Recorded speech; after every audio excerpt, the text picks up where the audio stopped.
intrepid crew of the rogue trader vessel Emperor's Humor 2 as they face the horrors of the warp and void, bravely assembled for their next perilous mission. Lunch!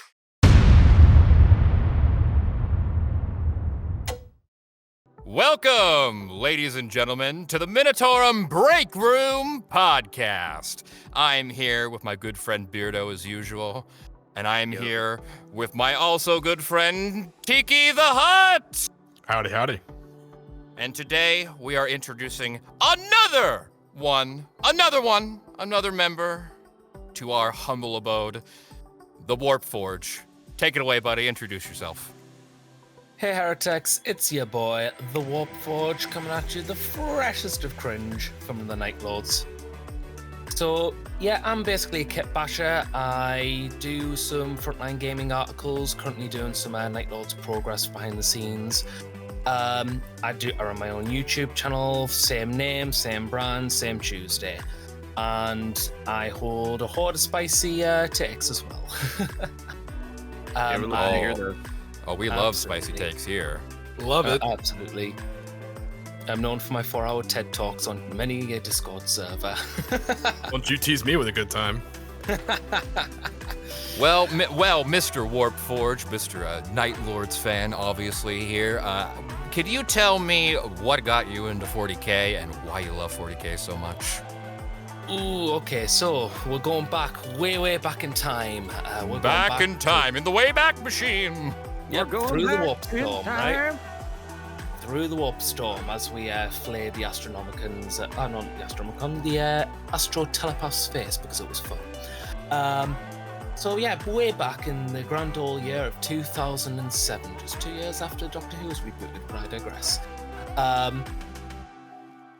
I walked in with my dad to a games workshop, and that's where it all started.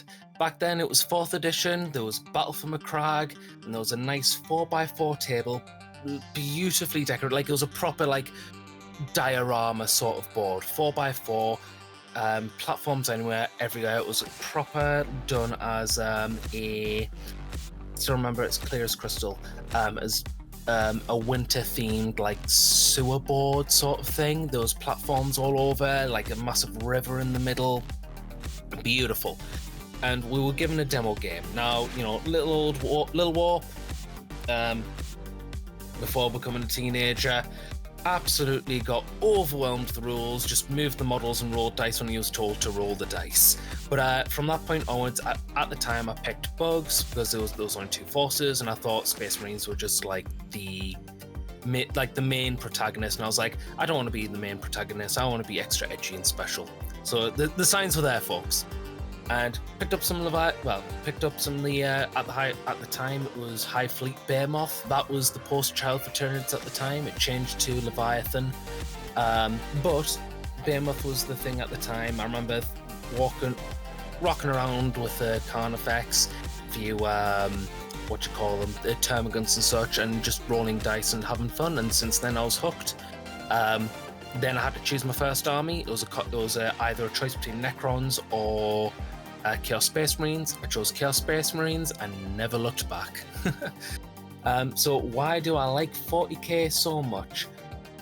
I like certain things for certain aesthetics and tones. So, you know, I like other stuff. I like Star Wars and Doctor Who for slightly more optimistic adventures.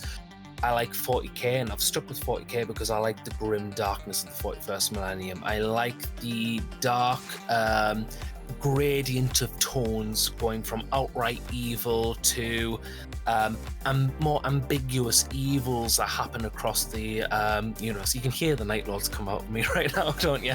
And I like the idea that in this universe of absolute powerhouses and power fantasies, left, right, and center, there's always a darkened context. Whether it was a brief victory against the Tyranids to earn some brief reprieve, but still knowing that the end is coming, to having like the forces of chaos and the forces of darkness descend upon the planet, upon unsuspecting Imperial citizens or Tau citizens, never ever to see the light of day again. I'm with you there. Like the dark part of it, and I mean this is me being the edgy black sweat t-shirt wearing high school kid again, but you know I never took off the hoodie. It smelled so bad. Anyway, so I love that, you know, in the world of Warhammer, it's just bad. You know it's going to be bad, and there's hope, but there's not a lot. And it makes the little bit of hope that you get so much more valuable. Like, you see the light at the end of the tunnel, and that's the only light you're going to get. So you got to make it to it, or you're going to get eaten by, like, bugs, or you're going to get turned into a plushie by a Dark Eldar. Yeah, absolutely. Also a great choice in a Legion and a Chaos Space Marines, by the way, as the only two correct opinions are the Night Lords and the Iron Warriors. I don't think the Night Lords are the bad guys. They're basically Vlad the Impaler style battle tactics. Oh, that we disagree, but I love the Night Lords because they are the mustached twirling Space Marines. Yeah. For me, it's like one of the main reasons I chose Night Lords in the first place, which is going to make a lot of people laugh, was at the time when I was choosing a Legion, because at first I started off with Black Legion and a bit of Death Guard, because you could mix and match back in those days. Did you happen to read Batman comics? I still do. I play the Batman miniatures games, one of my favourite games. Of course, the Night Lords players playing the Batman miniatures game. It's 2023. Let's get with the times. I had my suspicions, but I wasn't sure. Absolutely. Basically, like at the time, I dabbled with a bit of Black Legion, bit of Death Guard, and then did my own like homebrew warband. It was basically Legion the Damned with traitor Ultramarines. I called them the Soulless back in the day. I moved away from that. And at the time, I was like, right, I need to sit down. Yeah, I sat down. I was like, right, which of the actual following factions? So I want to follow the official law kind of thing, or loosely follow the official law as best as I can. And I said, right, I'm a treadhead. I like mechs. I like tanks. So I'll go with Iron Warriors. And at the same time, another friend in my group basically went, I shotgun Iron Warriors and already went and bought some. I was like, right, okay. So, what's my second choice? Night Lords. Okay, well, we'll start to get into them. And indeed, Batman. Exactly. I started reading the Night Lords Omnibus, and I think, I was sworn to the 8th, and now I'm 8th Legion to my core, back and forth. I love my Night Lords. What I like about them is that there's an honesty to their evil. So there's a lot of factions that try and justify, or even sub-factions justify their evil deeds behind something. So like the Word Bearers, they always say, they do it in service of the Dark Gods, and this, that, and that, and this. You got the Tau, which do their very duplicitous subjects when human auxiliaries join the greater good. You've got Hey, I resemble that remark. You're welcome. You're welcome. We have the Imperium, and I think that speaks upon, those two words speaks volumes upon itself. What I like about the Night Lords is they don't justify their evil acts. Some try to with pinning it on Kurz or the Imperium and such, but most of them know they're the villains of the story. That they know their Primarch openly hated them. They know for the reasons why they're the villains. They know they came from basically Gotham City cranked up to 11. They remind me of they're all conniving and they backstab each other. Yeah, they remind me of devils, they're lawful evil. They embody lawful evil. Yeah, it's very much like a case of, for the Night Lords, it's like people like Decimus and Talos. It's usually among the general consensus upon the Night Lords community, at least from the Night Lords Discord servers, that these sort of individuals are the exception, not the rule. So it's like people for every one person that's like Talos, or every one person like Decimus or Zor Sahal, there's 5 people who are like Brieg Archibus, or 20 people who's like the painted count. Exactly, I'm gonna flay this. I'm gonna flay this fucker because I can. Exactly. It's the fact that they don't they're not. If they get additional buffs from the Dark Gods from doing what they do, they take as a buff. They don't see it as anything more. It's a tool to be used. But most of them, if they're coming for you, if they want to take your face, it's because they want to take your face. It's because they want to add your face to the collection. You've got a nice arm, we're going to sever that and bolt it onto somewhere on the backpack with a meat hook. So they're the because they Rocket want to. Raccoons of the. Oh, yeah, correct me if A I'm little wrong, bit. but there almost seems like there's a bit of maybe like twisted nobility to it, where it's like, hey, Yeah. we're gonna flay 10% of the population publicly to keep the rest of the 90% of the population in line instead of just slaughtering the whole Yes. population. Yes, Like, that was- That's how they yeah. were during. I like, love that noble leading- savagery. That's so That's how they were leading up to, but I would say they like as soon as the heresy kicked off, and a little bit before that, they were just like full on like, no, we're mustache. We just do this because we like to, and Yeah. fucking and Kurz hated that. He hated Absolutely. it so much. Yeah, it's a case of the problem with the problem with the Night Lords comes directly from Kurz's philosophy, which is like boogeyman philosophy. So the whole boogeyman shtick, where it's like the monster under your bed keeps you in the bed, so you actually go to sleep, so you can wake up the next morning to see your family, basically. That's basically Kurz's philosophy. If there's a monster under the bed, it keeps you in the bed. But what happens when you grow up and you finally decide to look under the bed and you find that there's no boogeyman? And that's what happened with Kurz. Kurz basically bugged That's off the onto the problem great... That's the problem with the philosophy that he had. Yeah. He went off to the stars thinking everything should be fine on Nostromo. And Nostromo just went straight back to the crime. Like And, literally yeah. right after he left. Yeah, it was just waiting to happen. And from that point forward, Nostromo was poisoned because obviously the criminals drawn a bit from Rogue Trader lore, which I like the ode to Rogue Trader lore here. The Astartes, the criminals became the Astartes, and then obviously they went into the Legion, and then the poison set in, and I always find that quite interesting, and the fact that like Kurz's ideology basically falls flat. That is the problem with trying to use fear of repercussion as the only way to move forward. That's the flaw, but Kurz could never see it because boy did that Primarch got dealt a bad hand. if he ever someone's gonna call your admitted, bluff.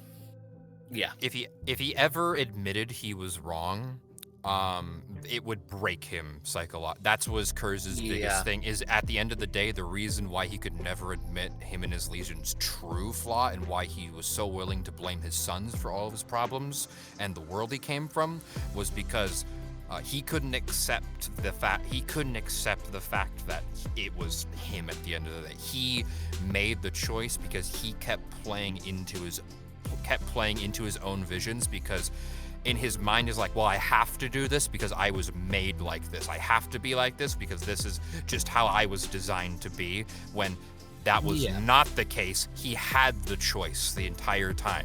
But if he was consciously willing to accept that, which eventually I think he did fully realize, and that's what made him go batshit. Yeah, like it's As if he wasn't already. I think, like I say, the problem with the situation with Kurz was basically that it boils down to he was quote unquote born on Nostromo, and he didn't have, like many of the Primarchs, I think, if not all of them. I think Ferrus Manus didn't either, and there was maybe one or two more who didn't have parents. But Kurz didn't have role models like, say, Gulliman or Sanguinius did, or even Rogel Dawn. They didn't have someone who guided them. Yeah, or Corvus. So they didn't have Corvus had people in the prisons. From what I understand, at least, it's very heavily implied. Yeah, he had people to guide him it's- with people with the other jail members and such. He had some guidance, but Kurz had nothing. Kurz literally just ate the brains of basically sadists and murderers to get his perspective of things, and obviously trying to mix that with his aspect of the Emperor being of justice of all things. It just completely warped him, and like I say, because of how Kurz interprets things because of his need to fix everything, to essentially that lawful evil. In this case, because of his upbringing on Nostromo, he still had that need to do essentially good. Like the whole thing about Kurz is, a lot of people say like this and that about Kurz. The bottom line about Kurz is Kurz wanted to do good things. He just didn't know how to do good things. He was dealt a physically bad hand by basically not having a guidance, not having a role model, not having anyone there to basically support him and guide him away from like Looney Tunes, I'm taking your face sort of thing. His literal first interaction with another human was him being a starving baby out of just breaking from a planet's crust after like having to like claw himself out of that. Molten wreckage, and the first person he saw because he was starving, he ate them. That was his first interaction with another human being. Yeah, like Kurz got dealt a very bad hand, and it's one that I think it's universally accepted that like if the Emperor did have a failing, it was with not giving Kurz the proper guidance that he needed. Like the Emperor only saw the results; he didn't question the method. And that was one of the failings that appeared. I imagine that meme, you know, where it's like the kids at the pool and the mom's paying attention like that one kid while the other one's drowning. You know, I figure some of the Primarchs, and like he's like the one underwater, like completely drowned and forsaken. Yeah, absolutely. I'll make that meme for the video. Yeah, absolutely. Like, no, absolutely. Like Kurz was just someone who. He could have been one of the best. Like, you know, I remember it was remarked in the Unremembered Empire, like he very briefly, but he stood toe-to-toe with like three other Primarchs, being Sanguinius, the Lion, and Gulliman all at once before pulling off a smoke pellet and disappearing, essentially. He knew he couldn't like fight all of them, but like for one brief moment, he could hold his own against three other Primarchs, two of them if not best fighters, I still stand after him to get his tax records. Yeah, I still stand by that. I think by far and away, Conrad was he was the best duelist out of all of the Primarchs by a mile. Yeah, by a mile. Sure, there were other Primarchs that overall were better fighters that against him, but there was no better like multitask or like one-on-one fighter than like duelist than Kurz. Yeah, absolutely. Like Kurz had, I think the thing with Kurz is there was a lot of situations, a lot of variables with Kurz. Kurz wasn't just one singular thing, because obviously he had his nihilistic view because he was brought up in Nostromo, but he also had his issues with his visions because he wasn't properly guided on them. He had the most potent vision because basically that's how he could like maintain his own in a lot of fights, is because he could see the fight happening before it even actually happened. He was one of the best duelists, but the problem is he could see his own demise. And he could see what the future held, which was basically the 40k that we all know and love, basically. He saw that future happen, and when you've had that and the nihilistic upbringing, and then the whole fracturing of personality being, you know, his reason or his like psychology to justify his evil acts through the Night Haunter as his like alternate ego kind of thing. You know, some people say split personality. I'm not there to judge or make calls on that. But some people, you know, his other side being the Night Haunters, all the evil acts he does, or any time he feels the rush of combat, he immediately pins it on the Night Haunter being like the bad end rather than... My personal take on Kurz is that there was never the Night Haunter. There was only ever Conrad. There was only ever Kurz. And that's what I think makes him such an interesting character, especially because we know for a fact the future in 40k, in especially for 30k, is not set in stone. What he saw were potential futures. But in his mind, he could only see the future as like, no, and he would go out of his way to make that future happen, because if it didn't, then it would break him psychologically. It would invalidate his reasoning, like so his reasoning, his justification for his actions. Yeah, he thought the only way he could deal was that he thought the Emperor made him to be who he was, and because he saw the Emperor sending the assassin to kill him, if that wasn't true, then the rest wasn't true, and he'd have to take responsibility for his own failings, and he couldn't do it. Yeah. Hold on real quick. So the Emperor, basically just backhand slapped Horus, right, on mano combat, but he didn't even kill his Primarch of the Night Lords. He had to send an assassin to go kill him. This was post heresy, like by a long time. He was a crispy critter. He was one of the last Primarchs. I'm pretty sure he actually might have been the last Primarch to die, timeline-wise, actually. Yes. If we go by timelines, absolutely. Kurz was the last one to quote-unquote die. Because I think he died in, like, the 32nd millennium, I think. You said he was a good duelist. What are his weapons? Is he the reason why they all dual lightning claws? Yeah, dual lightning claws. The dual predator gauntlets. Mercy and forgiveness. It's why he was so good at fighting multiple people at once. Yeah. Like who else could have stopped Conrad from just ripping Lorgar to pieces other than What a Conrad? cool weapon too. Like maybe the Khan because of the Khan's natural speed and being one of the best duelists and being even with Conrad's visions, I think that the Khan would have an overall advantage, but like the Primarchs are so even in terms of their ability to duel that it's really arbitrary. I mean, even Guilliman was able to go toe to toe with Angron and Lorgar at the same time and almost won. And Guilliman's one of the worst fighters among the Primarchs. Guilliman was not Taxman Guilliman right then. Guilliman was like the Punisher Guilliman right then. Well, hold on. Who's the adversary from the Night Lords? Like some chapters have like mortal enemies. That whole thing. Is there a mortal enemy for the Night Lords? They have a few.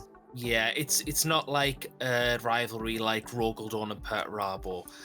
There's a little bit of rivalry with the Dark Angels because of the Thramas Crusade, and there's a little bit of rivalry with the Blood Angels as well due to the similarities in precognition with Sanguinius and Kurz, as well as there's a few references to old grudges between the legends in the Night Lords Omnibus. They don't really have... And who gets to hang out at Hot Topic more? Yeah, it makes sense. They don't really have, like, really a rivalry with another legion, but they do, if you want to go along their parallel legion, it's the Raven Guard. The Raven Guard are so simple. There are so many implications, and this is one of the few things that I think Conrad was actually right about, is if the circumstances were different and Corvus landed on his world, he would have been the fucking same as Conrad, pretty much, almost. Yeah, I believe they both have a strong sense of. They both have a strong sense of justice. And like, if you look at like what the Raven Guard Legion was before Corvus got his hands on it, they are eerily similar to how the Night Lords ended up. Now, can you imagine if like Conrad had become the Night Haunter with his invisibility thing? Dude, that would have been horrifying. Oh, you mean Corvus? Yeah, that. Yeah. Which to an certain extent, Conrad kind of had a very similar ability. He couldn't turn like fully invisible. It was more so like he just kind of like masked his presence. Like he could stand still in a room, like waiting for someone to come in, like as prey, and they would never know, no matter how skilled they were. He was just that sneaky. He was naturally good at hide and seek, whereas like Corvus could actually turn invisible. Yeah, Corvus had hacks. Yeah. Which I would say honestly, like Conrad's abilities honestly are bordering a warp ability, like in terms of his ability. I would say he doesn't turn invisible, it's something else. It's almost like he melds with like the shadows in the room he's in. Yeah. You got like I don't remember the exact term, but there's like shadow walkers, I think, or something, where they actually can walk through shadow. And those are like the Raven Guards, kind of like their librarians. Yeah, I mean, put it this way, like, Conrad Kurz managed to hide upon Lionel Johnson's personal flagship, his Gloriana class cruiser. Was it months or was it a year and a half? It was months or about a year and a half, and they were constantly looking for him. Yeah. He was up there playing hide and seek and Among Us at the same time. Yeah, it really was. We already know who the imposter is, we just can't catch him. Around. The thing that I love about the Night Lords, and this is kind of playing into the overall topic of the episode, but also the is that compared to every other Space Marine Legion, they are so different. They are so unique in terms of their mindset, in terms of like how they conduct war. They are the only Legion. Even with the Iron Warriors, with how pragmatic they are the only Legion, unironically, that do not give a fuck about honor and will literally do the pocket sand meme. Because they don't give a fuck. They only care about underhanded any way that they can win. They don't give a crap. Please tell me there's a book or a book on a battle between them and the Raven Guard, because I would love to read that campaign of just nothing but hit and run dirty tactics. It probably exists. I've not read it, whatever it is. So this is going to be a little bit of a spicy take now. There's a brief chapter in the Conrad Kurz Primarch book, but I would highly advise not reading that book. It's not a good book. There's a lot of people who praise it and glorify certain scenes, which I personally don't agree with, which I won't get into because that will be a separate 4-hour TED talk in of itself. But there's a brief chapter in the Raven Guard bit where it's like Korax and Kurz have a bit of a dispute of how they handle things, because obviously Kurz starts at that point, puts on his Nighthaunt persona mask, and this is where he starts to realize that his legion's poisoned, because he notices that some of the Night Lords are acting not to breed compliance in people, but they're just slaughtering them because they enjoy it. And so he realizes this and starts butchering his own Astartes, the ones who are like the 40k Night Lords that we know of today. And Korps finds out about this, and he's just standing over Kurz and going like, okay, what's happening here? And then Sevatar starts to basically speak up for Kurz, because Kurz is just basically he's lost it at that point. He's playing with the bones of the prey that he's killed, and he's just like he's like a little child just playing with like bones and stuff. And Sevatar's trying to calm the situation down by hopefully not making it escalate into yet another potential war between Primarchs, because at this point, I believe, because it's during the Great Crusade, there's a short story that you can get from Black Library where the Thousand Sons almost went to war with the Night Lords as well.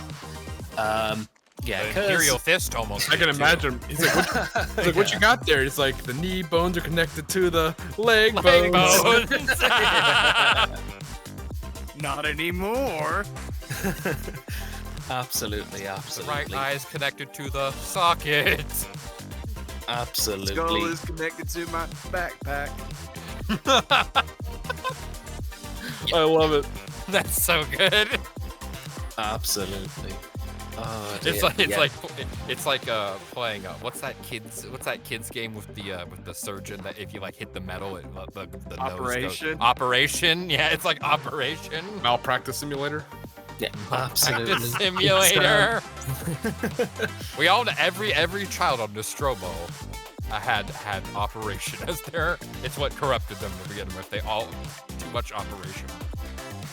Yeah, absolutely.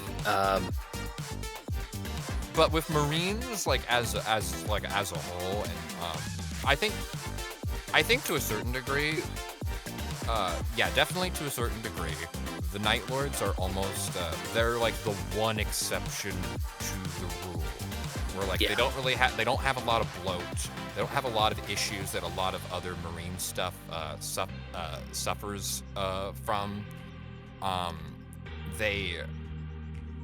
It's the way in how they differentiate themselves by being so different than every other Legion, and that's something that I appreciate, especially with how they're overall they've been written. I mean, I never got to finish the Night Lords trilogy. I still need to get around to it, but I finished the first book and I loved it. You'll love the second two, and you'll love the short stories in between. I'll leave it that you'll love it. Yeah, honestly, in the short period that I had, Talos was one of my favorite protagonists from any 40k book that I've Yeah, he's I like Talos. Like I've always said, my favorite character in the another spicy take. My favorite character in the first Claw is Syrian. That's fair. That's fair. It's just like I say, it's the first moment you sort of meet him in the first book. And Talos goes past the Atramental Terminators to speak with the Exalted, and he just leaves Syrian behind at the gates. And Syrian's just like, "So, how's today?" It's just trying to talk to this honor guard just so casually. I just thought that was hilarious. The Exalted is a great, I don't know if you'd call him a bad guy or a villain in terms of those books, but he's just a shitter. Yeah, the Exalted, he just wants to serve the ruinous powers. And that's really, he only really cares about forwarding his own himself in the chaos hierarchy, at the expense of the rest of the Legion. Yeah. See, I kind of like that about the Night Lord. Seems like they're the least influenced by the Chaos Gods. It's are you killing for coins? Yeah. Man, I just like doing it. You know? It's probably I would probably say the Iron Warriors, but Lord easily the Night Lords are the second least corrupted. Yeah. I would say it's kinda malleable. It's I'd say that personally I think they're both tied. Both have fallen chaos, but not in terms of open worship or corruption. Because you've got the Iron Warriors with they love it as a tool. Yeah, the obliterator virus. The The perfect machine in 40k. Well, do they get along? Have they ever done a joint? I guess what's the opposite of a crusade? That's a campaign or something. I'd love to read that story.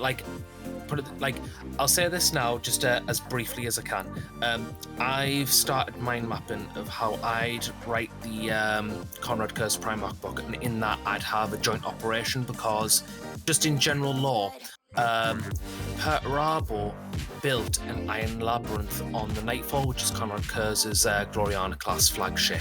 That's his flagship. But there isn't a story behind why he's done that for him. And I'd love to actually discover that reason, but that's just me.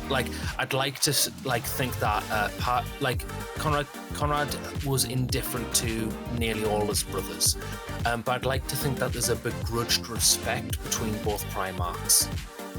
The only Primarch that I would say he truly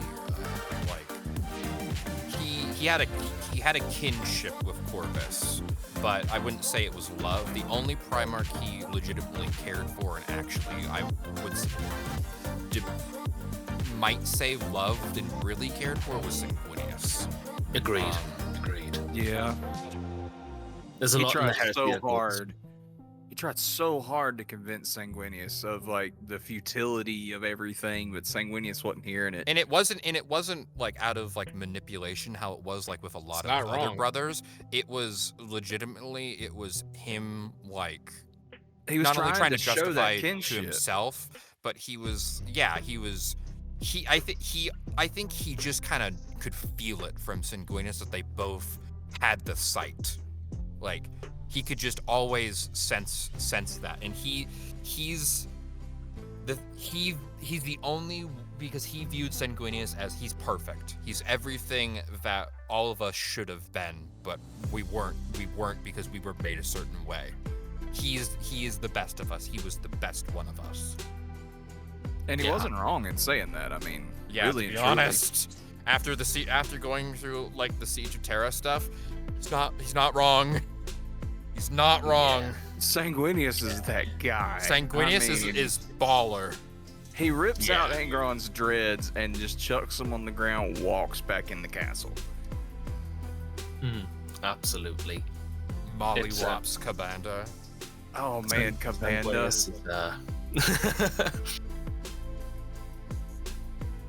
Sanguinius is.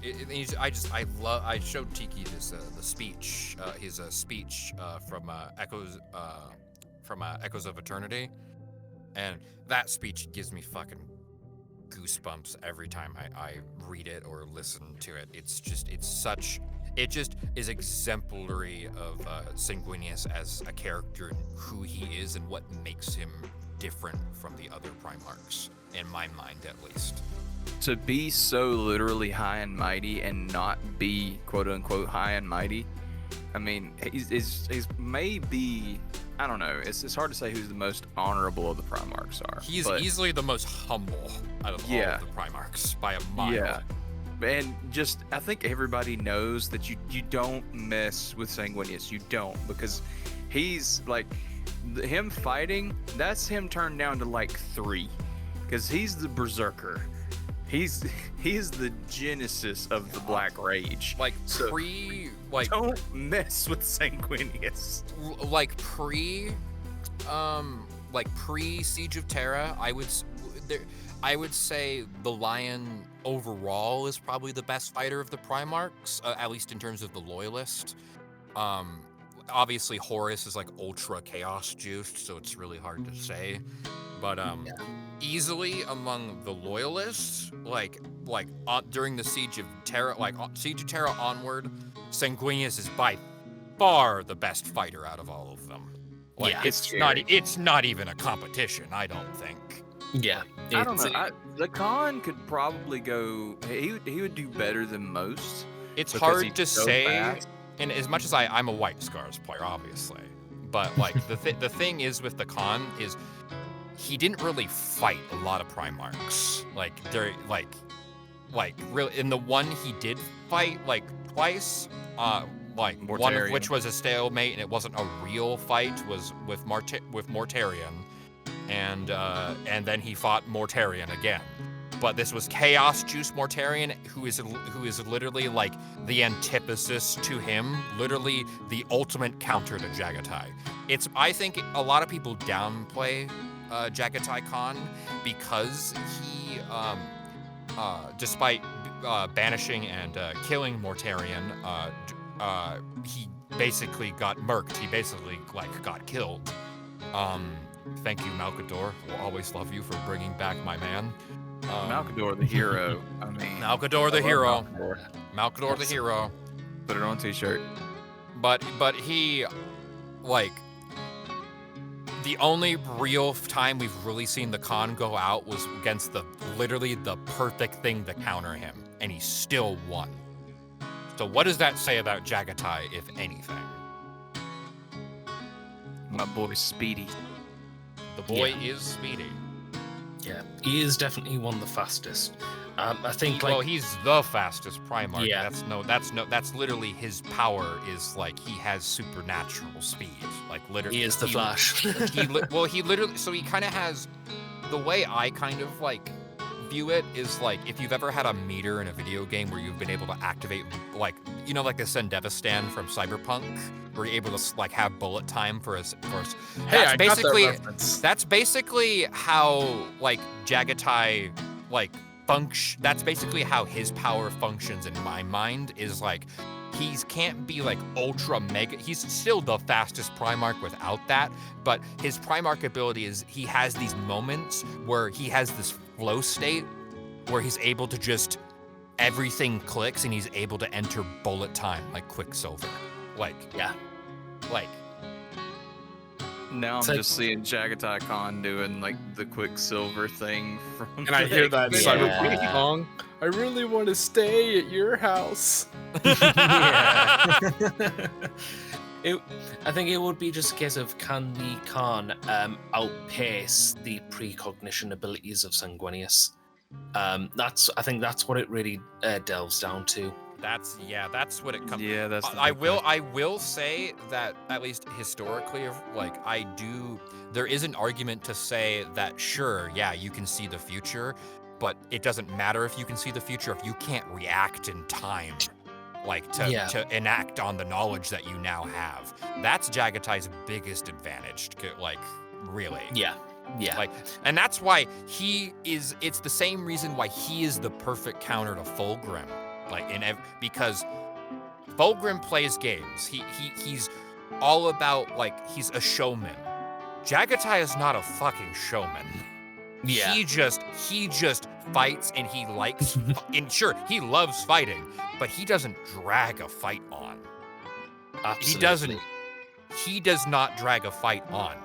And the White Scars are perfect to fight again. It's why I think they're the perfect counter to the Emperor's Children in every way, because the way the White Scars engage in war is playing on the enemy's preconceptions of themselves and playing on the idea of okay, we're going to move fast and we're going to peck at the enemy and see what they can do and find out where they're weakest at. Then we're gonna pull back, make them think that we're like disengaging, when in actuality we are now winding up for the headshot because we've seen where the opening is. Like, that's Jagatai, and that's the White Scars basically completely. That's like a good definition of asymmetric warfare. All right, so I get that, and I get what brought you to the hobby, Forge, and I get what kept you stay. So I have a spicy take. So brace for impact and clear the decks for action. I definitely want your opinion, everybody's opinion on this. Spreading my wings. It seems like talking about 9th edition, 10th edition. Feel free to attack me in the comments. That would be great, actually. But I feel like the lore no longer matches the game. I feel like modern Warhammer 40k leans too much to the competitive, and I feel they've taken this beautiful lore and just deep sixed it.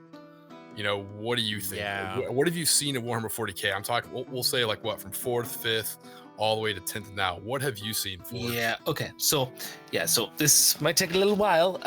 I'm running on fumes. It's at the time of this recording, it's like 1:45 in the morning in England. So I might be a little bit incoherent, a little bit jumbled. I'll pop out and get you a pint and a sausage roll. We can do this. Absolutely fantastic. So basically, I started in 2007. That was the last year of 4th edition, so I didn't get much 4th edition practice in. I do have the 4th edition rulebook because I got Battle for McCrag, I got the small rulebook, and later down the line I bought myself like a big copy of the rulebook for a $5 at some like charity shop. I digress. My first full edition was 5th edition in 2008, starting with the 4th edition Chaos Space Marine Codex, so I never saw the glory days of what people describe as the 3rd edition or 3.5 edition of Chaos Space Marines. I got stuck with a lot of obliterated spam with the Lash of Submission. So, what I've noticed is it really, trying to articulate myself as precisely as I can. 40k has always had an issue with describing itself from lore to game, especially the competitive angle, because the competitive angle, I will fully say here, to me at least, has never really truly reflected the lore of the books, because so a lot of the One wound Space Marines. yeah, it wasn't just that. Like, a lot of the problems, I'm trying to be careful with what I'm saying here, because there isn't a problem with an attitude to competitive play, because that's how some people enjoy the games. I fully understand that. I respect that. Everyone enjoys the games different ways. Getting a little bit deep here, I've had a lot of issues with competitive play. And I've had a lot of issues where it did turn me bitter for many years about the game, because of how, once a competitive scene is rooted, it tends to be that's what only people care about, and it has been a thing since 5th edition onwards, as far as my memory serves. It made me very bitter, and I did definitely become a keyboard warrior on the forum Daka back in the day, but I'll digress. What I've noticed is that when it comes to the competitive game, it's never really changed, and this is my spicy take of the day. 40k as a game has never changed since at least 5th edition. Now, how I mean by that is there's the problems that 40k has is 2 major flaws. And the 2 major flaws it has is power creep, or disparity, the disparity between internal and external balance. Now, I understand, 40k has many variables, you're never going to get everything right. totally understand. However, it leads on to the next issue, which feeds into itself. And the next issue is nuance within the game. Now, for full context, I've never just played solidly 40k. Those times where I didn't say I took a break from 40k, but I played other games for a few months and came back to 40k when it felt a bit more fresh and the tide goes in and out per se. So I've played other games, from Spartan Games' Dystopian Wars, when they held it, to out of production games such as the Doctor Who miniatures game by Warrior Games, had a dual name called Exterminate or Into the Time Vortex. I play Batman miniatures game. That is my favorite game. I love 40k, but Batman to me is just a much better quality game for a variety of reasons, which I'll digress from. I won't go into that. I've played so many other games throughout the years. Played Malifaux, War Machine Hordes back in Mark II, such and so forth. So I've got a bit of experience of finding out what would be my feelings of a quality game.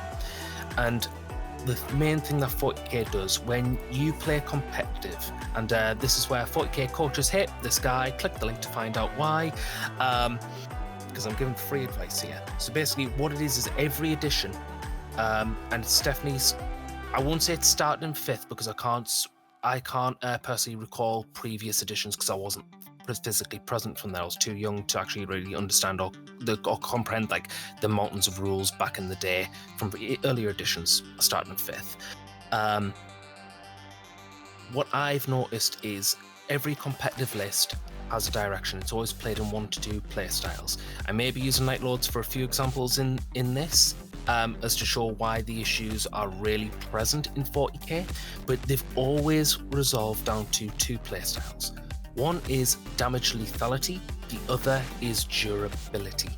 Now, in damage lethality, durability, comes second, always comes second because for something to be truly invincible, it only lasts for 1 unit, and that's usually a HQ unit.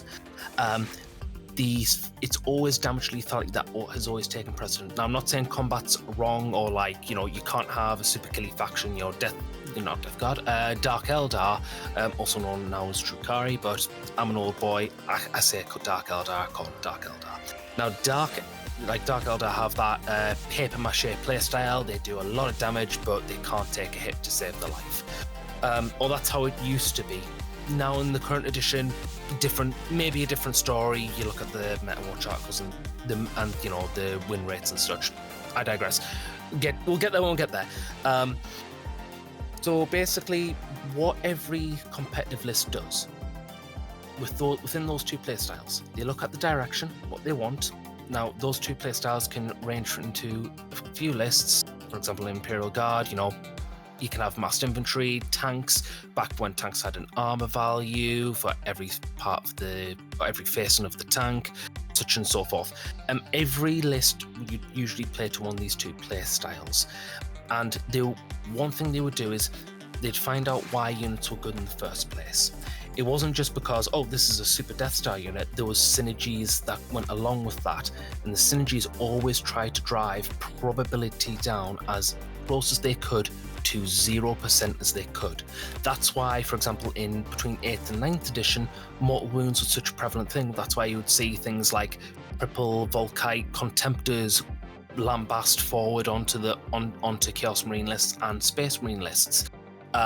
Because they bypassed certain probability gates. So they would bypass hit rolls, they would bypass wound rolls, because, if you rolled a 6, you automatically wound the opponent, they don't get any saves. You would bypass the armor save, which obviously reduces survivability. This is one of the examples I'm saying why survivability always came second in terms of damage lethality. So things like that, anything to reduce probability to 0%, you can even see it. Look back to previous editions, look at those lists, look at the rules behind those lists. Always the same thing. Reduce probability down as close as you can to 0% to point and click. The next stage of actually playing competitively is just to find out where the objectives are, to move as fast as you can onto those objectives, fit on those objectives, and then target priority. So when competitive players play, they don't just look at what's the thing that can damage me the most. That's target priority. They look at how many points can I delete a turn. They look at how many points to delete a turn because, if you get the first turn, you can delete up to 500 points of your opponent's army. You've taken a quarter of their army away. That's a huge hindrance to your opponent. So you look at how many points, then target priority comes forward. Like, what is the biggest thing that can ruin my game plan? So I'll look at, say, if I'm fighting Imperial Knights, sure, the big knights are scary, but the armigers who can take objectives and are more numerous, I might want to deal with them first. You deal with like 4 of them, you've dealt like a heavy, 4 out of 6 armigers, you've probably deleted about 600 to 800 points of your opponent's army then. But I digress. And this pattern has repeats in 5th edition. So in 5th edition, you'd have, I always say 5th edition was my favorite edition, but it was never perfect. I always say it was an unfinished edition because not every codex got updated to 5th edition. So if you've heard the stories about Matt Ward and such, I won't go into detail to Matt Ward because I think the memes have been done now. It's relatively a dead meme now. He got his flack, he got his due. He's no longer with Games Workshop. He does his own thing. More power to him. Hope he's happy wherever he is now. Back in the day, he wrote the Grey Knights Codex. He wrote Blood Angels. This was back in the day when he gave Land Raiders for Blood Angels the deep strike ability, so they could just basically deep strike anywhere on the board. Grey Knights were kind of like the pinnacle of what I'm talking about because basically they had really, really powerful rules. And funny enough, they weren't really demon hunters because to counter their insanely powerful rules, the Chaos Demons Codex came out then, and they had a rule specifically to say that they were immune to certain rules of the Grey Knights. Because back then you didn't have damage values, there was just a thing called instant death. So if you were instantly dead, so if you got wounded, you instantly died. Basically, no ways about that. So they had a rule to basically say they're immune to instant death. But Tyranids, on the other hand, had big monsters, and they didn't have that rule. So the Grey Knights could basically switch on their force weapons and just go right, ponk, and literally just pinprick a Trigon and instantly kill it, kind of thing. So they had really, they were elite, but they had really powerful rules where they could basically do things like reduce probability down to 0, like the instant death rule, and they had good durability as well to be on top of that. 6th and 7th edition had 2 similar issues, so the power shifted because the codexes got updated slowly bit by bit during those editions. 6th edition had a very big problem with Tau and Eldar, and also the allies. So what you would find is Tau would, as you know that they're famed for. They used to be famed for more modern warfare-ish tactics back in 4th edition from what I remember reading back in the day on Dakar. So they would play on Devilfish spam. Devilfish spam? Yeah, I'm sure that's it. I'm thinking about Hammerhead stuff. Fish of Fury. Fish of Fury, exactly. So they would obviously be minimum squads inside a Devilfish, and they would play modern warfare, basically hit and run squad-based tactics to get through the day. 6th edition basically ramped up on the meme side of things. So you know how Tau were known as a gunline army, it really played into that. Now back in the old editions, so I would say the issues have just basically been a slight fandom have changed. Because back in the day you'd have Tau, which would have Marklights, which would improve their ballistic skill, again reducing that probability as close to 0 as possible. So they would obviously fire those Marklights out and basically reduce probability to basically shoot things, and obviously they could take away certain things like cover saves back in the day, so they could basically, to try and translate it to 9th and 10th editions terms, they could basically remove, which was huge back in the day, because obviously if you had some cultists backed up in a ruin, the ruin was decent cover, they took that away and they've just got a t-shirt save, so they were just blasted off the board, they just didn't get saves. But then the thing they always lacked was psychic. Now back in the day in 6th edition they could ally with Eldar, and Eldar were insanely powerful for similar reasons. So Eldar got balked up to 11. They became basically as I was saying with the Tau gun line, but imagine that, but they were mobile and they could take towers, be allies with Tau. So what came out of 6th edition was the Tau-Dar Alliance. So what would happen is you would have a Tau army, you'd have triple Riptides, because that was the latest big thing that could do everything in once, because Games Workshop wanted you to buy Riptides at the day, because it was just released. It was fresh hot off the press. And then you'd have allies being a Warlock Council on jet bikes with Farseer, so that you'd have that psychic support. Because you would basically fill in that weakness to basically promote more lethality in the game, you had their probability rate was so close to 0, they could just point and click at things. Now contrast that, and this is where disparity comes in, and it still does, but sleight of hand. You had rules like that, and then you'd have Chaos Space Marines that would be rolling D66 charts, so they'd just be rolling for buffs, and just if they killed characters. And back in the day, characters weren't just HQs, they were also sergeants in squads. So if you challenged them to a duel and killed them, you got buffs. You could become a spawn, you could become a Dean Prince. It sounds fun, but it was a lot of bookkeeping, so it was a lot to keep on top of if you didn't have paper-made, back in the day, paper-made tokens or anything like that, to make sure you kept on top of everything. And it was just basically things like that, and everything was a dice roll. So rather than have fixed stats the Obliterators, for example, in current edition has 3 rates of fire, you would have one weapon that you couldn't use consecutively. So for example, one turn you might be shooting las cannons, the next turn you'll be firing assault cannons, the next turn you'll be firing plasma cannons. They couldn't just keep using, for example, las cannons every turn. And then orcs, oh dear, Orcs were a lovely army in 5th edition that got absolutely shafted between 6th and 7th edition, because they basically went from a solid army to an absolute joke, because, again, ramping up on the memes. They had rules where you could kill your own models if you failed a morale test just to pass it. So now, which sounds fluffy and themed in theory, but in terms of gameplay, within the context of gameplay, contrast that to what I've just said about the Tau and the Eldar, where they just hyped up everything to be hyper accurate to the point where it's you might as well not even bother rolling dice. It was that point and click. You can see why people were, especially back in the day, striving for better balance, because it's not fun to rock up with an army that can potentially just roll dice to kill themselves, essentially, or so your opponent can just go right point and click. You know what I mean? 7th edition, this carried on, but Tau became more of a second place because they basically, quote-unquote, fixed the allies chart, so they couldn't get away with, basically benefiting one another.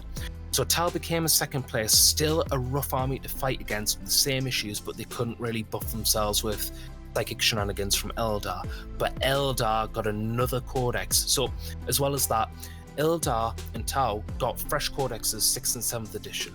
Chaos Marines and Orcs got a codex in 6th edition, and then towards the end had to keep that codex all the way up to the end of 7th edition, and then they got a few supplements and went, yep, sayonara, bye.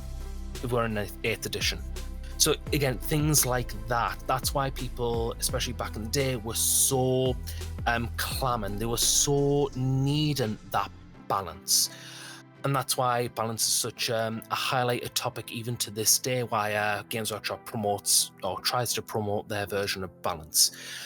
Now, that's why people were striving for better balance. Now, the problem that happened with 8th and 9th edition, 8th edition was the reset. They knew because of 7th edition, because, 7th edition, the Eldar basically took over. You had new psychic powers, which could turn Titans invisible, and when you put it onto Waith Knights, it was practically an impossible thing to basically fight. Again, reducing probability down to 0. With the current invisibility rules at the time, I remember it was one of the grand tournament circuits, I think it was for Las Vegas Open, who had to make their own errata to balance things. I remember some of the edition. I remember the invisible Death Stars. Yeah, My God. Do you remember the Iron Hand Smash Captains as well? So again, going back to when you said Dark Eldar, I remember all the jinxing too. Oh my God. Yeah, absolutely. It's back in the day, obviously Space Marines were a bit more ahead than they were now, but they had things with Iron Hands where they could take Smash Captains, which was basically a 2+ save by a Space Marine biker captain with a Thunder Hammer and I believe a Storm Shield. And because of certain synergies that I can't remember right now, but you could get it down to a 2+ save with a 1+ invulnerable save. Yeah, it was. That's what I mean by reducing. This is what I mean by competitive players reducing probability down to as close to 0% as possible. Now, the problem is 8th edition was meant to be the reset, but because we already have like people from like 6th edition onwards who are now ingrained in that mentality, the rush to get everything down to 0%, so that you have 0 to no hindrances enacting your game plan.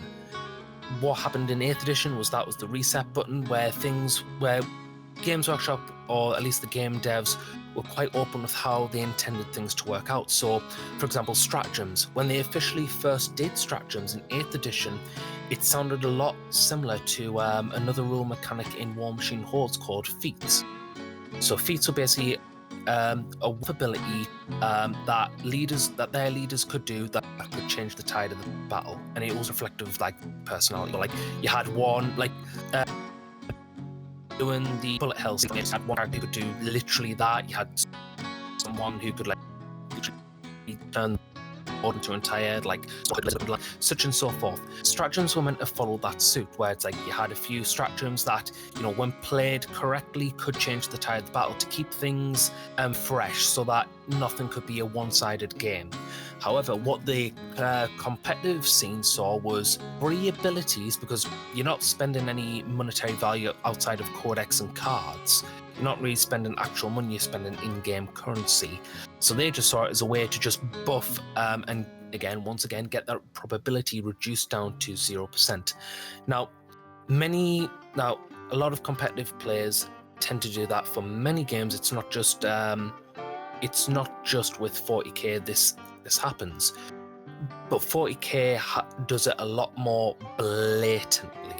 40k does it a lot more transparently, and 40k does it a lot more easier than other games. So obviously it started then from 5th edition to 8th edition. We had the auto pick units, because you would combine them with certain strats or certain synergies and combos with other units, which would then grant again to do the same old tactic of point and click, set an objective or get to the objective first, point and click 500 points of your opponent's army off. That's the game. That's how you would have so many armies, like from, you know, people would say about like turn 1 tablings or turn 2 tablings. I still remember way back in 7th edition, I think it was one of the big ones. It could have been Las Vegas Open, but I could be wrong. Could have been Nova.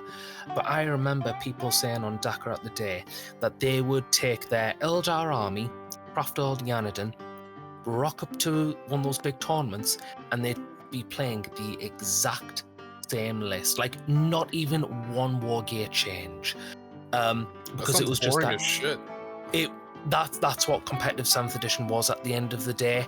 A lot of people did complain about it, and it's like that's one of the reasons why like 40k was slipping at the time, and like other games were taking precedence, like X-Wing, for example. That took I think that was, in terms of the history of tabletop wargaming, X-Wing and to a degree War Machine Hordes Mark II were absolute stepping stones. They were things that broke the Games Workshop mold, if that made sense. GW should have jumped on the X-Wing thing and released a new Battlefleet Gothic. They could have printed money.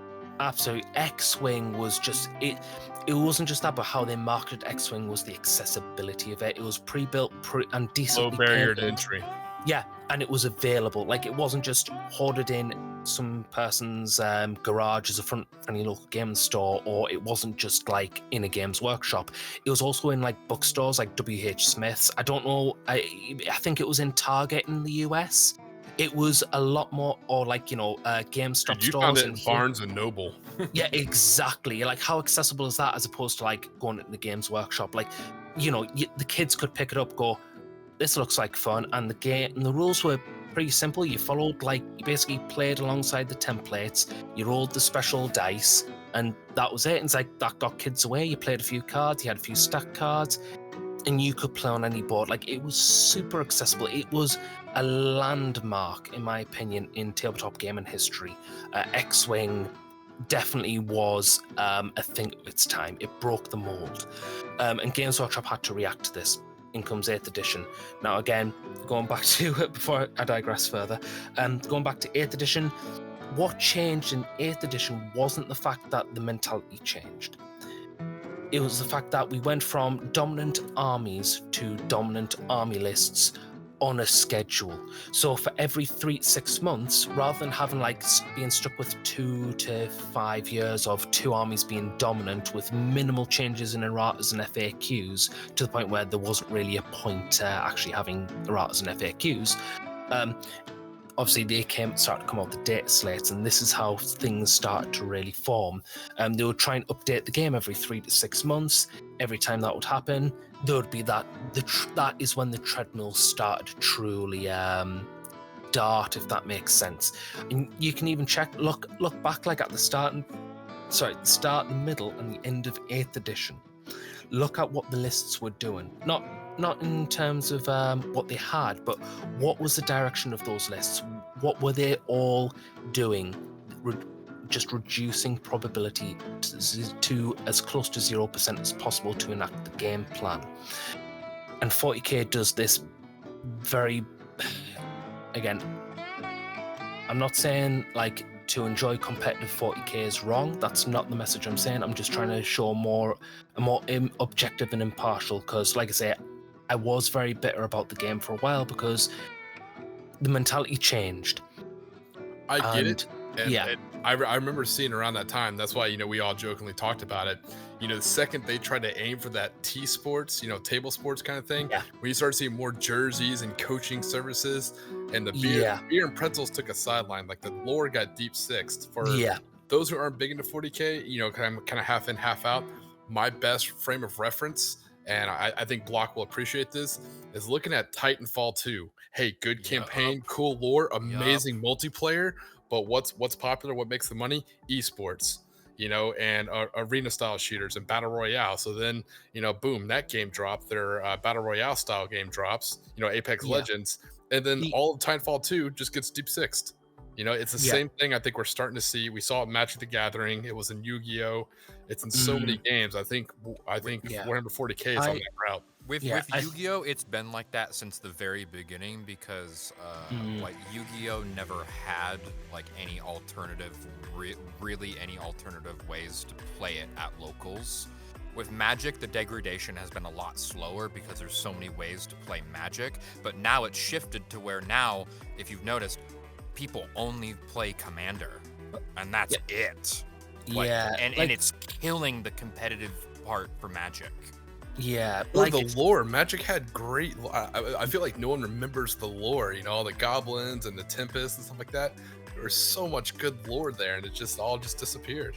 Which I like Commander, but I also like the other formats for Magic, and I am like the most casual of casual Magic fans that you will ever find. I have not bought a Magic card since I was in high school, like 7 years ago.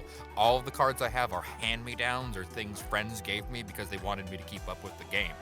Like, I'm as casual as it can get as a Magic fan, and even I can see that. Like something to add on as well, just within regards to 40k. I've got a friend who dropped off at the end of 5th edition and just started to come back in 10th edition. And I will just say, Morty and Glory is a bad enabler because they did start Guard, they have started with the Krieg and the Katachan. They are doing full infantry platoon. They're using the Praetorian Guard with the gas masks from War Games Atlantic as God intended. Love it. As God intended. Kriegsman.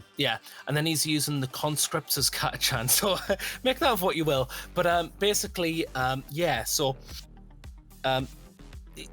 one thing he noticed was, I'm an atheist, and I know that's what God intended. Would anyone care to brief me on what had happened? I was doing some janitorial duties on my way. So basically, the turn towards competitive, like nothing's wrong with competitive 40k if that's your way to play, but the focus, GW's focus on pushing everyone towards competitive K, the jerseys, the coaching, the teaching, is literally killing off the casual play. And I think that's what we're noticing is, why do we have to sacrifice casual play to support competitive play? You know, why is that what the main route? And that's a general. Also, we love to welcome our man Death onto the podcast here. Well, welcome Death as always. Yes, happy very gas sorry. mask noises. It's a break room. People come and go. You know? But it's a general. What we've been talking about here is a general problem with not just tabletop wargaming is starting to feel it a bit late. But it's been an issue with video games for quite a bit. And you're now starting to see it with Magic, too. Like, it's a general thing where, and this is something I mentioned earlier when we were talking independently from the podcast, this is something that would get me crucified by certain people, is streaming culture and, like, esports has killed casual gaming. Don't get me started on Critical Role and D&D. You know that's like a 10-hour rank. Don't even get me going on that. And just to point out here, and Tiki could attest, he doesn't dislike or have anything against Critical Role or the people who like Critical Role. It's more so kind of what a lot of people have self-imposed on themselves after seeing Matt Mercer be a DM and seeing how those professional actors play their characters. Yeah, as long as everyone at the table agrees and everyone's in agreement, there's no real wrong way to play a game. You know what I mean? If like you want to play a super sweat, go super hard, find another sweat, go super hard. That's legit. But the problem is when those things don't match, but like the sweaty way they think is the way. Like it's the same thing in any other genre you can pick. You know, I mean, I'm a big D&D guy and stuff like that. It could be anything though. My thing is just respect the lore. Like when you get into a game, read the lore, kind of figure it out. And then go from there and be like, okay, let me test out competitive. Ooh, I didn't like that. Let me test out Apocalypse. Hey, that was fun, but I don't have that big of an army yet. Let me see where I fit in this hobby. Why can't there be room for everyone? You know? Yeah, like absolutely. Like just to add on, it's like my friend coming back to the game. Something he noticed was that back when they were playing, people would talk about the lore and the story and the character of certain characters and certain parts of like moments in the game. But when he's came back, he's noticed that a lot of people now just talk about the game mechanics, which I thought was an interesting shift. But going back to what I was saying was like, because that 40k only really plays, especially competitively, only 2 play styles. This leads into like the second point, which was the lack of nuance. When have you ever seen like White Scars get like proper hit and run tactics and win big at like big events? Or when have you seen things like guerrilla warfare tactics or even psychological warfare tactics being used in 40k and actually getting there and in a good scene or in a good standing with the other play styles? It doesn't happen. A lot of people does a will smelly kid playing as like Death Guard or Nurgle count? Because that's kind of like pretty lore accurate and psychological. Yeah. So it's like, yeah, absolutely. Like it's one of those things where it's like 40k only does like 1 or 2 play styles well. It doesn't really focus on nuance. Like if they realize that if you could just like, I know that they've tried to dial back lethality, but we're still having like, 2 Marines getting one shot off the table. Like it was not like they were just wet paper towels. They still need to like dial that back. And that would, like, I know they've tried putting emphasis on like battle shock and such, but people still aren't playing like those as playstyles like it feels they intend that they want you to do to try and make morale a better standing, because of the disparity in how it's so easy it is to reduce probability. Once you've like cracked it, once you've actually like looked on the internet after 5 minutes, which I think's another issue that contributes to it. You can just follow a list that just reduces lists to 0%. Play it a few times, learn where it's weakest, learn where it hits hardest, and you play to that. Another issue, like going back to the pages of history, is that 9th edition was a stepping stone, like going back to the jersification that you were saying about like competitive play. What happened was at the start of 9th edition, you had quite a few playtesters from popular YouTubers, like as you were saying, from streamers. Some of these are very well-rounded, or at least they appear to be well-rounded channels, like Tabletop Tactics. But then you had very competitive channels, like I believe Vanguard Tactics were also like a a competitive channel as well, and competitive minded players. Again, I don't hold any ill will towards any of these channels. It's just something I've noticed. Now, obviously, these people have been playing since at least sixth edition, so that mentality of like those two playstyles is now like, I'm not saying ritual within the context of like, satanic worship kind of thing. It's more like a formula, like it's a routine, and they've gotten comfortable within that routine. They say they want it to change, but it never really does. What happens when you are asking your playtesters that you want a new game, but they only know editions of old? They're just going to regurgitate the same thing, just translate it for the current edition. At least that's my thought process. That's my opinion. That's me putting essentially myself on the line here, because I know there's going to be a lot of comments. I hope, man. I would love some comments. So fight us. The Morty, we will defeat you. Yeah, we have the correct opinions here. Community knows that I'm secretly the GW spy. That's why I shill for Warlord games and Bolt Action, because I'm secretly a GW spy as a cover.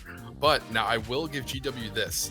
I came back in 9th only because I saw there was a narrative campaign. It is everything I've ever wanted. That's why I did Fallout Wasteland Warfare for a while, because that's what it was. It was a narrative campaign, but it was still crunchy miniature combat. I loved it. Everything I've ever wanted, right? I came back. The problem was I have to give it to GW. They tried. They put out, I came back as Gene Stealer Cult, which I thought had the coolest narrative roles, because you got to like pick a planet and pick a cult and do a whole rise up. It was the coolest thing ever. But nobody played it. It was a ghost town. So to GW's credit, they tried. They tried to embrace the narrative side. It's just from what in my local area, which would be around central Florida, central and South Florida, there was no scene for it. So it seems like they tried. It's the same here. Ever since I've gotten into the tabletop, or like since the start of 9th edition, I've tried my hardest to get into and start a narrative campaign.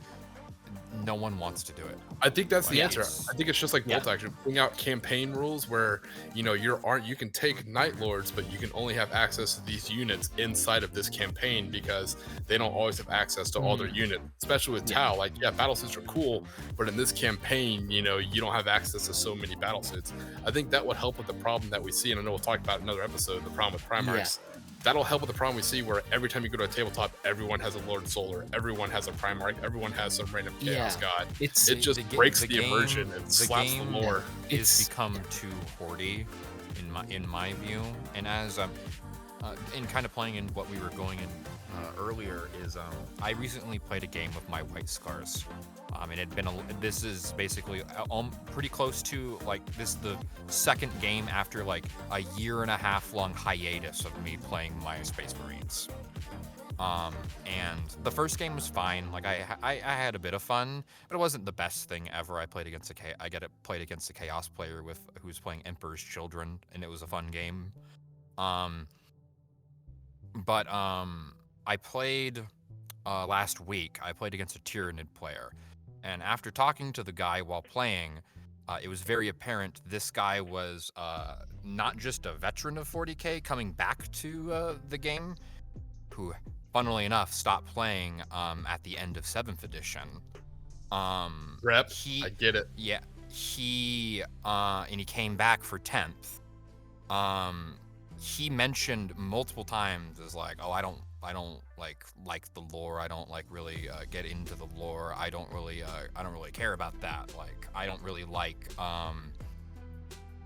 I don't really like the thing I love about tournaments is I don't like talking with my opponent.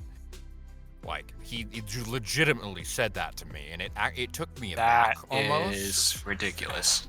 It took me aback almost, because it's the complete opposite of my experience playing with almost every other player I've ever played against. Like, to be frank. Yeah, I get that. If you want to be in a sweat fest, they should literally just call them sweat fest. Be like, hey, you don't have to be nice here. And wear your jersey and crush. And I wasn't playing like a terrible. I was playing a bit of a finangly White Scars with you in a Dark Angels detachment, so I could run the bikes and that. And he picked me apart, zero mercy. Like no, like nothing at all. When I say he went hog wild, he played it like we were playing I expected this to be a casual game. He played this like it was a tournament match. He didn't even give you the courtesy. Sweaty's gonna sweat, baby. That's what it's all about. Sweaty sweat, man. And like- Not even the courtesy spit. And even after the fact, when the game ended, and I very clearly was a bit like just exhausted and a bit very disappointed, like with how things turned out. I was just like, and I tried to be a good sport about it, but I was very I wear my emotions on my sleeve, and it was very clear I did not have a good time playing. And honestly, I can probably say that is probably my least favorite game of 40K I've ever played. Did he at least smoke a cigarette afterwards, you know? No. He didn't even, the funny thing is, he didn't even look like he enjoyed himself, like, crushing me. You just That's put the money on the It was table just and just walked out. It Yeah, was I've just seen an that. expectation to be upheld, basically. Yeah. Yeah, he just wanted to win for the sake of winning, even though it was, even to him, like, it looked like it was like a shallow victory. I Yeah. love it. 'Cause we're coming up and on the end, and I love that. Sorry, I didn't mean to cut you off. I'll let you go. I'm sorry, but I love how you're bringing it back to what we always talk about like, you know, the rules of the table and being, you know, a gentleman or a lady, you know, talking ahead of time, like, so you both know what kind of game to expect. Where if you could tell the dude's a sweat, you can decide, like, do I really want to play a sweat or do I not want to play a sweat? You know? Yeah, and I didn't. I was expecting a casual game because that's what we were. That's in the meetup stuff for trying to find a game. That's what it was in. It was all casual games. Oh, that's dirty. He mentioned nothing about like practicing for any upcoming tournaments.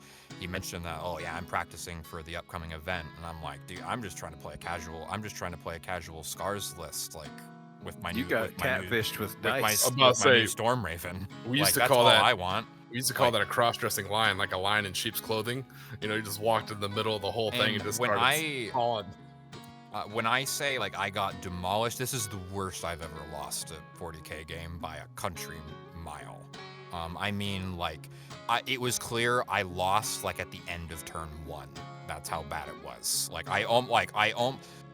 It was very clear by the end of turn 3 I was going to be tabled. Like, we didn't get to that point. We basically stopped after like the second battle round because I was just like, I don't really care. And even after the fact, like, he could tell I was tired and it was very obvious I didn't want to play at that point. And I was just like, okay, dude, do whatever the hell you want. Like, he was like, well, do you mind if we roll out these dice? Because he just wanted to use me as a test. Like, he just wanted to use me to test his dice and to test his numbers instead of actually playing the game. God, That's I'm all offended I was. for you. Jesus. Like That's that was the most insulting part about it. And then the entire like, as soon as he realized he fucked up and was a dick about the whole thing, he started pitying me and being like, "Oh, dude, your army's so nicely painted," and like saying stuff like that. And I'm like, "Dude, I didn't say anything, but like, what I was thinking was like, dude, you are making it so much worse for yourself." That's terrible. It's like the Simpson meme, like, stop, he's already dead. Yeah, like literally, dude, like in danger. Like the worst thing you could be doing right now is like throwing me a pity party because you realize you fucked up and you just like, we clearly you did not like a dick, to be honest, and I'm pretty sure that was pretty intentional because I played a casual list. He played what pretty much basically a freshly contrast painted, like, hyper competitive Tyranid army. And like I said, hey, no shade on the sweaties. And when I say it, I mean that as a term of endearment. You know, you guys are honestly better at the game than I ever will be. Same that can go for any game, like bolt action. I concede to you, that's awesome, but I won't play you. You know, just have the dignity to say you're a sweat up front. Be like, yo, man, I'm gonna go hard. That's the only way I play. I'm like, dude, I appreciate that. Thanks. I might not play. You know, I was like, no offense, I'm a real casual guy. I'm probably gonna be drunk while we play. So this may not be a good matchup. I don't want to be your math hammer, you know. So let's see if we can find someone else to play. That's how it felt after I played. Honestly, is I felt like I was just used as like reassurance. I was basically just used as a human calculator. I just felt used after the fact. I was like, clearly this guy did not want to have a game in good faith. He just wanted to test a list, and that was it. Like, which granted, when you build a list, you want to test it, but like, I'm there to have fun. I'm there to chat about lore. I'm there to talk about the game, and I'm there to to just indulge in Warhammer. This guy clearly just had no interest in that. And I tried to talk about it, and he barely even put in the basic like courtesy to engage with me. Dude, I've seen that all the time in paintball. It'd be like little Timmy's 12th birthday party. Some dude shows up in like full speedball ag gear, you know, and like butterfly triggers and just mows down a bunch of kids like we're in the middle of Mozambique, Africa or something, dude. It's, and you it's know, like, when are you sweaties proud of mixed with yourself? casual, yeah, it's never a good Like, mix. Like, go be with sweats. Be with your people. Like, and it's not like, you know, and it's in, you know, it'd been basically, this is the first time I tried that list, and it'd basically been like pretty close to a year since I'd played Marines, and the last time I played Marines, I played Tau when they were at their worst in 9th. And I was playing a melee list with scars. Like, so basically, like, out of the 3 games I've played Marines in the last year and a half, like, one of them was okay. When I say okay, I mean like before like the crushing match that I got, that was my least favorite game of 10th, kind of. Like, it was okay. And that's been my like experience with Marines. Like, in the last year, is just like me just getting absolutely shit stomped. And I feel like a lot of Marine players also feel that way, and it's a general problem with the game as a whole, is like, you spend so much time painting so many of these models, and because of the way the points values are right now, like, and the way the game has to be balanced right now, you put hours and hours and hours of time into painting something just for it not to just to get blasted off the table immediately, almost. Story of my and it's like, well, how is that possible? There's 10 of them. They have 2 wounds, and they all have a 4-up fucking save. How the fuck did I just... And they're a melee unit. How the fuck did they just get annihilated in melee? Like, don't question product. Just be excited for next product and consume product. Yeah, it's like, I feel that. I do. I honestly feel that, because like, that's a lot of my experience with playing people I don't know. Like, I'll just say, for like a quick example, what made me really stop playing the game I used to play on a weekly basis up until 8th edition.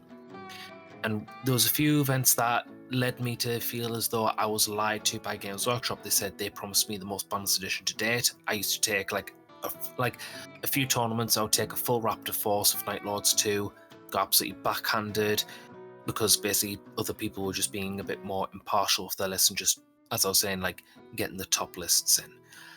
It got to a point where I was like, okay, I tried asking for someone for a game, because the new Adeptus Mechanicus book Codex came out. At that time, I had basically a AdMech army built that I was slowly like kit bashing into Dark Mechanicum. I just asked someone for a game. At the time, I was playing a lot of the Batman miniatures game, and at that point, like, we don't ask people about like the social contract. We just say, do you want to rock up with some points and some lists? And it was all fine. It was honestly like, you could, like, with Batman, even to this day in 3rd edition, you could just basically rock up with whatever list you want, and your opponent can, and because of how the game plays, both sides have an equal chance, and there's so much variety in that. But I digress. Carnivale is a lot like that too. Yeah, exactly right. So because I was just basically coming back to 40k because the AdMech book was released, I was like, right, okay, I post up in my local gaming store, like, just a post saying, does anybody want fancy a game? I've got this army, this points. I just want to give it a try. Now, I'm always rule of cool first and foremost. I believe that when you start an army, it's a commitment, it's an investment into a collection, not just a singular list. I know not all people believe that way. More power to them. That's just how I feel, because when I invest in something, I do my best to stick to it. So when it comes to, I rocked up with this person. The person basically asked, like, is there anything about the game that you want or something? But because, like, I had that Batman mentality, silly me, I just thought, right, okay, you're just going to bring a list, rule of cool, everything's going to be great. Rocked up to the game, put down, at the time, it was before 9th edition, it was 8th edition, so Hordes Skitarii weren't really a thing. Now I just rocked up with like basically 3 squads of Rangers, 3 squads of Vanguard, a few close combat Castellans, a few Catform Breaches, the Torsion Cannons, a few Orange Dream Crawlers with the anti-aircraft gun. I rock up to the game, my opponent brings AdMech. all right, okay, so it's going to be a mirror match, codex, same codex, may have should have seen that one coming. My opponent then brings at the time what was the net list of AdMech at the time, so it was called the 12 battle bots with the triple force for bolters. I was tabled by turn 2, and at that point I just sat down. I was like, right, this is the mentality of my area, and I can't keep at the time. Absolutely. Like I was at that point. It's like I'm in uni. I didn't really take a break from the hobby doing university, but I did stop playing at that point because I was like, I can't keep up with this anymore. Because before that, like what made me quite bitter and jaded was when the tournament scene started really kicking in at my first friendly local gaming store. What I found, from my personal opinion, now other people may have different experiences, more power to them. I'm not trying to basically slander anyone here.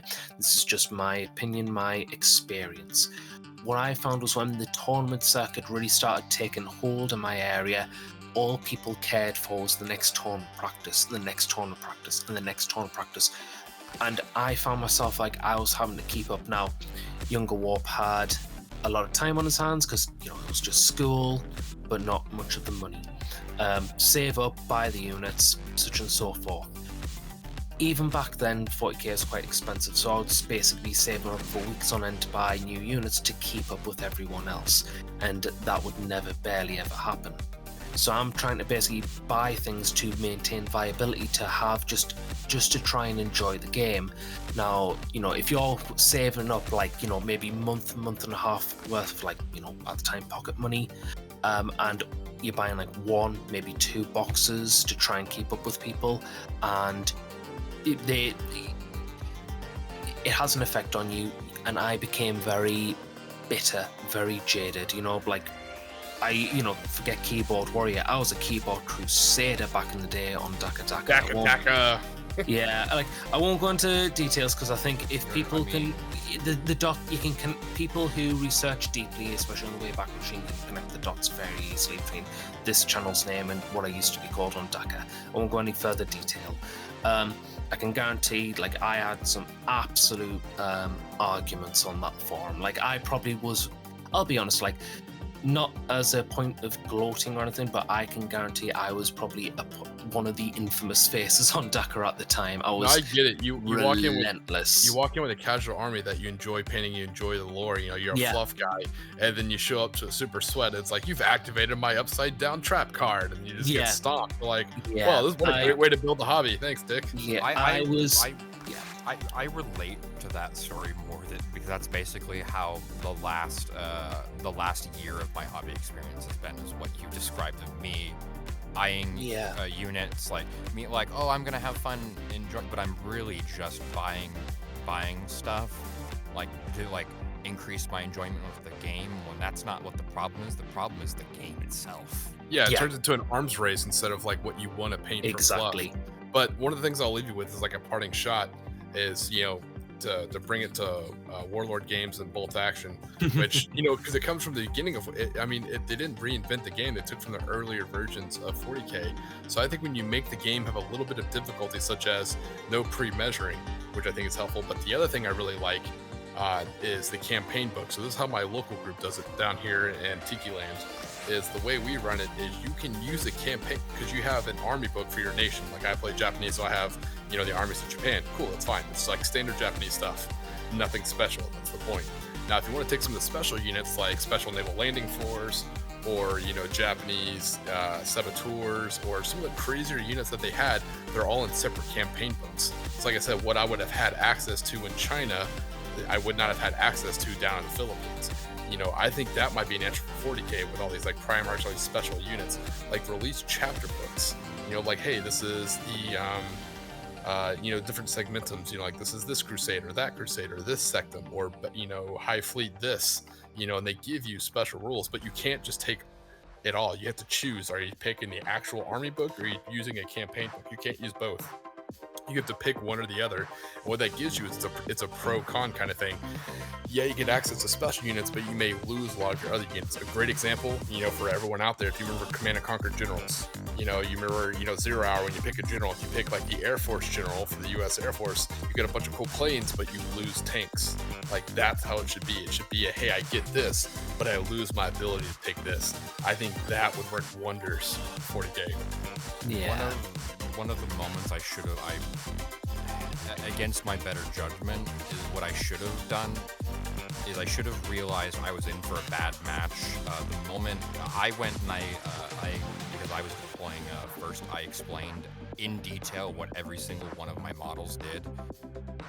The only thing in his entire list he even bothered to explain to me was how the main rule of the army synapse, and that the afflictors have infiltrate. And that was it. Out of his entire Tyranid list. Like, didn't tell me any, and I went in, and when I say I went in detail because I'm just honest and I'm open like that, and I expect people to be the same. That was the moment that that first kind of put me off a little bit. I was like, oh, I thought that this is just kind of, especially since I just explained my whole list, I thought this is just kind of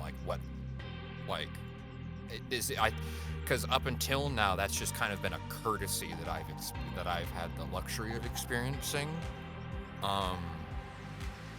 Just kind of one of those rules of play on the tabletop that this guy just did not care for. Yeah, I think I'll give a more positive vibe. Just in a more, but I think for me, I honestly believe for myself, this is with hindsight, and we all know what we say about hindsight. Exactly. I think for me personally, looking back on things, what I should have done was walk away. And I know that sounds, because I know there's a lot of YouTubers out there that say the benefits of mental health in wargaming and such, and more power to those people if they've found good avenues of healthy mentality and mental health with the wargaming hobby. I think looking back at mine, I think the healthiest thing I could have really done was just walk away, at least until I was able to fully support myself like I am today. Maybe I've came back to it when I was in uni and left it because, like I say, it did make me a very bitter and jaded individual back in the day. Because like I said, it's not just a money commitment, but it's also a time commitment. Like as you said, to have all that time basically get slapped back in your face, it turns you inside out. So I think, in hindsight, I should have walked away a long time ago and came back to it. But all in all, it is what it is. What I can say though is I do keep. It's taken us 6 years, but I've made my own group of friends. I've introduced them to the hobby, and we all have the same mindset now, so we all play roller cool and such, and I'm very content. I am very much looking forward to getting, as I've said on my spotlight article for Frontline Gaming for Modi and Glory, I'm aiming to get 3,000 points of Night Lords painted by the time of the next Road to Thanatos event. But what that will also do is give me the motivational push to record battle reports with my friends who are also like-minded, who are also, as we speak, painting their armies. I've got my friend who plays Space Wolves and Death Guard, and they're painting the Death Guard army, and they're enjoying every step of the way, and I couldn't be happier for them. But to get to that point, it's both of us having fully painted armies, and I've got a small group of friends who are all in the same mindset as me now, who can not just show off, if we want to do a competitive game, we'll have the units and collections to show off that, but we can also delve in, if we want to play 1,000 points and use units we never usually use, Dark Communes, Blood Claws, Sky Claws, I think called, or Sky Talons, one or the other.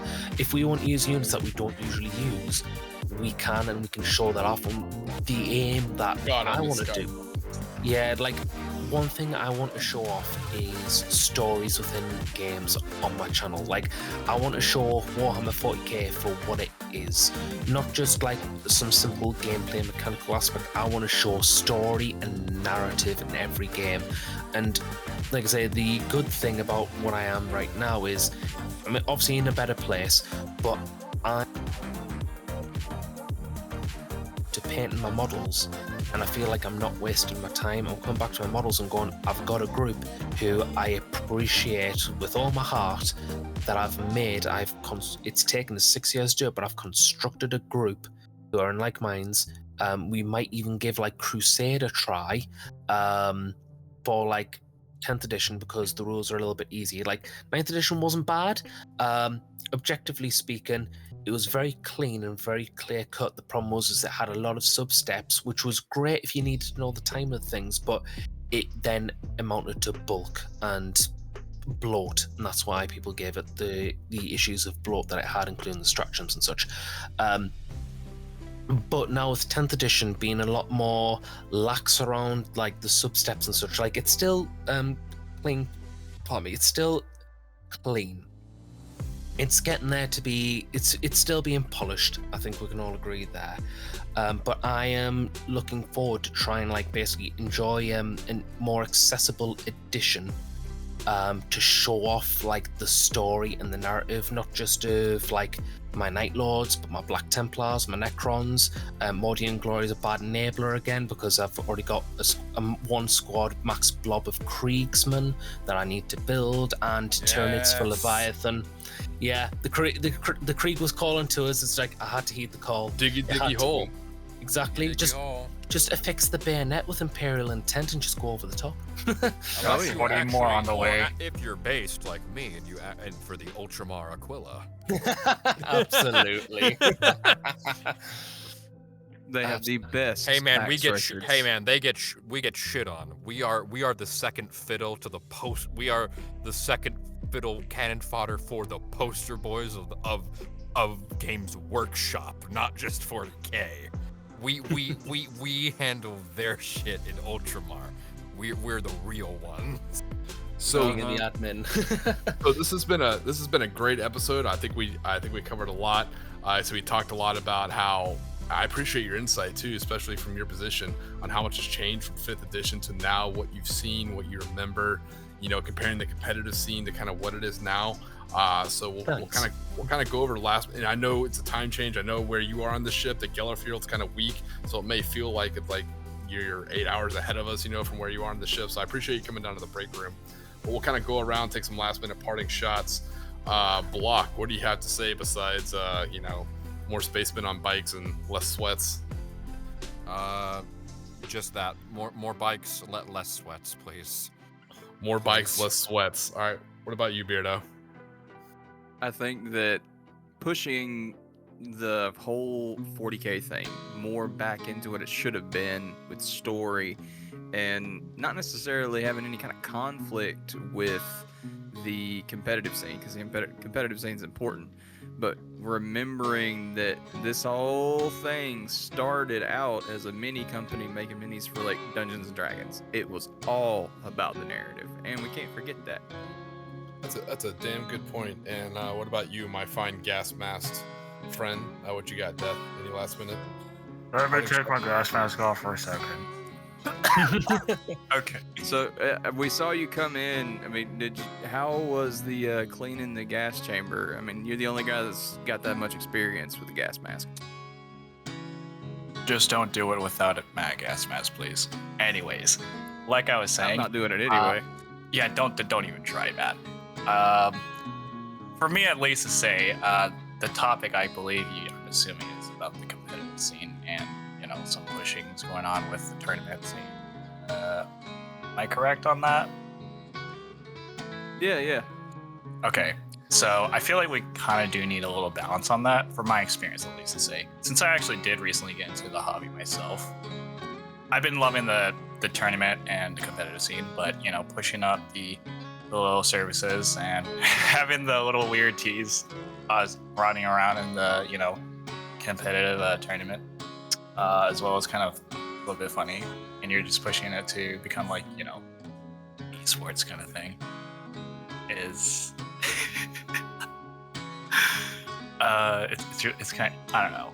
I kind of find it a little bit baffling myself, but I'm not here to judge, at least to say. But I don't know. It's just I've actually just recently started it out for a while, but I've been loving the competitive scene, and I've seen some really great things within the community, my city at least, for Warhammer as well. I have a different view about it for myself, but there's a lot of positivity going around there. There are literally people that are going to talk about the lore and nonetheless, but that's literally from depending on the location kind of thing of what most people would say. But I do love a little casual me myself, because I did recently am going to be starting off my Death Corporate Creek Channel Army soon, which I got to build like 20 more of them soon. So look forward to it. yeah, definitely. So I like what Death brought up. It's a good point. That's one thing I like about this group is that we don't all necessarily 100% agree, because that would be a cult. Genes of a cult rise up. But Wrong. But we don't always 100% agree. But I think that's a point. Is I honestly originally when we started this conversation, I was 100% people in gaming jerseys and all these coach strategies ruined it. I miss my beer and pretzels. But now, even after just this hour and a half, I'm full Dr. Zoidberg. Why not both? Why can't we have both the competitive scene and still have some love for the casual? Why does one have to eat the other? We're not Tyranids, So hopefully that's where we're going in the future. I know people have fun competitive scene. Hey, that's awesome. I just hope that it doesn't, deep six the whole casual side. That's what I personally would be worried about for 40K. But hey, that's just me. I'm just a drunk catachan. What do I know? Yeah. So I just wanted to end it. That is true. Just want to end that note, at least to say I've been meeting a lot of amazing people in the competitive tournament scenes. But everyone does have a lot of different perspectives on that, at least to say. So coming here from Canada, I did bring in some tidbits here, Tiki, if you'd like something. Yes. All right. Well, just want to wrap that up, as per se, before we have to close it. Yeah. Well, this has been the Munitorum Breakroom podcast. We'd like to thank everyone who tuned in to listen. We'd love to thank our man Warp Ford for coming on and for staying up late like a trooper. Thanks for having thank y'all us for on. tuning in. We love y'all. We hope you keep listening. We're ready to get roasted in the comments. Come at us, bros. We'll be here. And now, a word from the sponsors of the Munitorum Breakroom podcast. Are you feeling peckish? I know I am. So how's about a trip to good old Grotburger? We all need a break from the Korps starch here and there. And nothing better to spend your hard-earned credits on than a fatty, juicy Grotburger. Kill that hunger like you would a heretic with the best weapon of choice, a Grotburger. Now with extra taste paste. Get stuffed now.